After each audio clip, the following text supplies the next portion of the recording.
I joined the infantry unit in a young age and traveled the world, being deployed multiple times to the woodline and especially downrange. And who would thought I would come home alive? And when I did, I came to PCS to Hawaii, where I met and fell in love with you.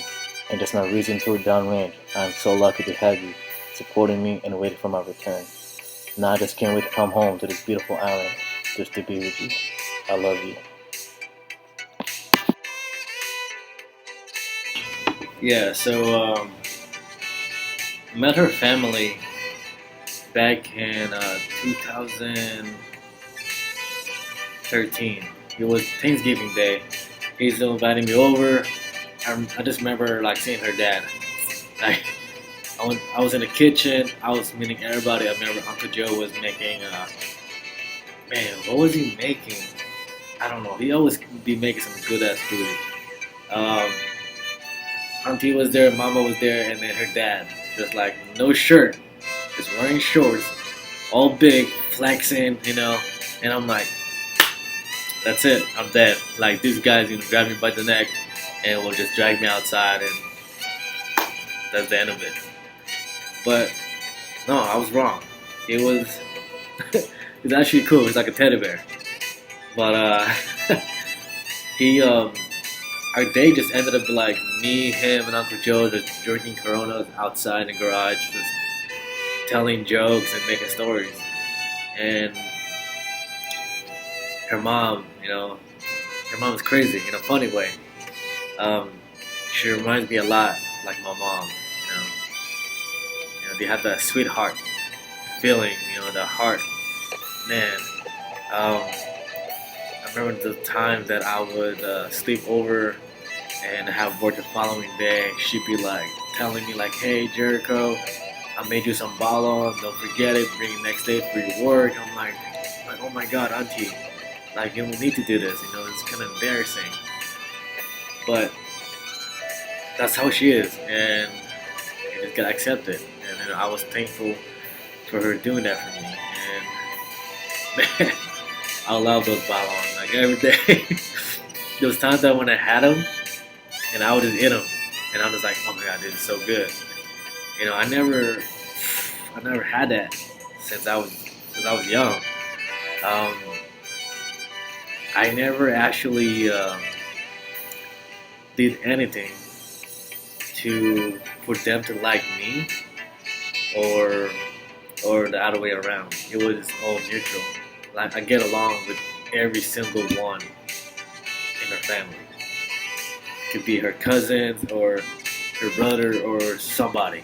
I get along with everybody, and it's actually pretty good. Like I didn't have to try, and I think I like that. Um,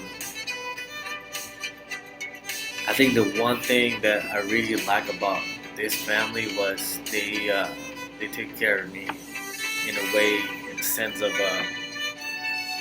they know that like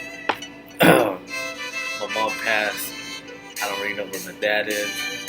Um, Having that mentality of me not celebrating holidays or birthdays, during my days.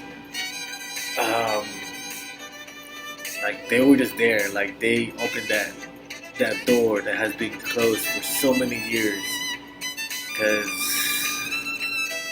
in a young age, the first time I joined the army, I deployed, and I just never had that family thing. I always been by myself wherever I go, whatever I do with my life, and until I met them, and I started celebrating holidays. I started, celebrating my birthday.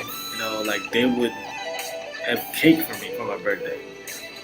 When I go out for training, when I go for my deployment or whatever, I would come home and they would have a little gathering for me, and it is very touching. And I just never felt so much love for a very long time until I met them.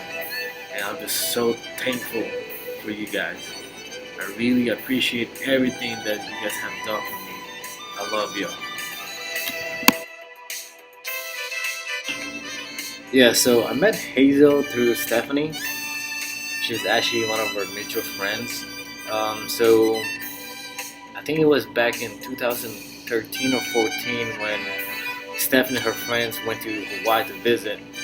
And the one time she called me, she's like, "Yo, I'm be hanging out with my local friends. We're going in town. You want to come through, go kick it with us. We're down for that."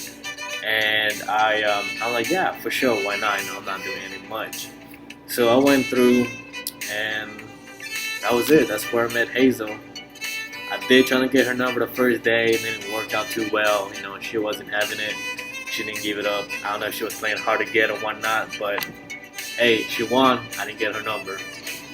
But a few days later, we talked on Instagram, and I finally, had her say yes to me. So we went out and everything. And I remember going back to work the following day, and I was telling my one of my buddies, I was like, "Dude, you won't believe it. I just met this amazing girl, and I think, she's the one." And he was like, "Yo, what do you mean she's the one?" And I was just like, "Man, I don't know, man. She just wasn't like one of those girls that I just meet and be done with it." And I was, let's just say, like, Hazel made me, like, not made me. She kept me hungry. Like, I wanted more and more. Like, I want to talk to her more. I want to see her more. I want to be with her more. And next thing you know, like, I wanted more and more. And now we're together, and I'm pretty happy with it. Yeah, I'm actually ready. I'm ready to have like kids in the future. Mainly like maybe 2 boys or 3 boys. Not a girl. I'll tell you why. But yeah, I really believe I'm ready. I just love kids. My first job actually was a babysitter when I was 14 years old. I used to babysit my neighbor's kid.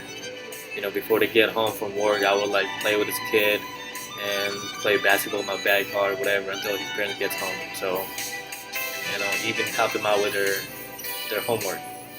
So, I mean, don't get me wrong, kids can be like really a pain in the butt, but I don't know. I just love kids. To be honest with you, I don't even know how many godkids I have, and I don't know either why people always ask me to be their godfather. Okay, so I came to like 2 conclusions. One, maybe because they think I'm cool, I can take care of the kids. I pretty much just spoil them. Like on the holidays and birthdays, I go all out. I don't know. They're my god kids. Why not? Second, maybe because they think like I can protect them. When shit hits the fan, I just like pull my gun out and then chitty chitty bang bang. I guess I don't know. But yeah. Back to that topic though. Why not a girl? Don't get me wrong. If you do end up having a girl, yeah, of course. Why not? I'll keep it. I'm not gonna like shove it back in there, But I'll keep it. And it's just like it is so hard to have a girl. I know how guys are. I know how guys are. Man. It's just gonna be so tough for me. I'm just gonna be so strict to her. She's not gonna be able to date when she's like 32. She's not gonna be wearing no skirt until she's like 35. She's gonna be wearing a scarf and beanie and like long sleeve shirts on the summer days. She'd be at home at 5 o'clock in the afternoon. No kidding. Because she's not, daddy will be outside, lock and loaded, hunting motherfuckers down, if you know what I'm saying. But, yeah, I am ready for kids. It actually all started back when I was in Afghanistan. I sent one of your best friend, Sherilyn, a message on IG. Just me asking her questions like how are things with you? Do you see yourself in the future with me? Being married and stuff like that. I told her that I was planning to propose to you, and she got all excited, all crazy on me. And I just started asking her like, what kind of ring you like, you know, what sizes and all this stuff, and she just telling me all kinds of diamonds, and actually gave me a headache because I don't know anything about it. So I would just tell her like, hey, when I come back from deployment, how about I fly to Vegas? I pick you up. Let's go shopping. I'll buy the ring. Just tell me which one it is, to make it easier. But that didn't happen. I ended up buying the ring down here in New York. Of course, but also with her help. I was sending her pictures back and forth, telling her, asking her which one that you might like. And so she's been really helpful. I've also had my cousin Jonah, your friend Cheryl, my friends John, MJ, Robin, and Mary have been helping me out too. It's been really tough. So I apologize. I know that. Alright, so there's quite a few times that I actually lied to you, but it's a very good way, because I would tell you that I'm busy at work, but I actually at home working, putting this video together, doing my editing, talking to like people back in Hawaii, trying like set up the plan, how I'm gonna do this, where I'm gonna do it. It was really rough. We had different options. Whether should we do it at a restaurant? Should I do it at the park? Should I do it at the beach? Should I do it at your house? It was. I couldn't make up my mind. Maybe because I was telling myself that I only want to do this one time my whole life, and I want to make it special. People were telling me like, dude, you're crazy. It's only a proposal. Just let it be like natural. I'm like, yeah, it should be, but I don't want it to be. I want it to be special. So hopefully you like it, what I came up with, and hope you enjoyed it.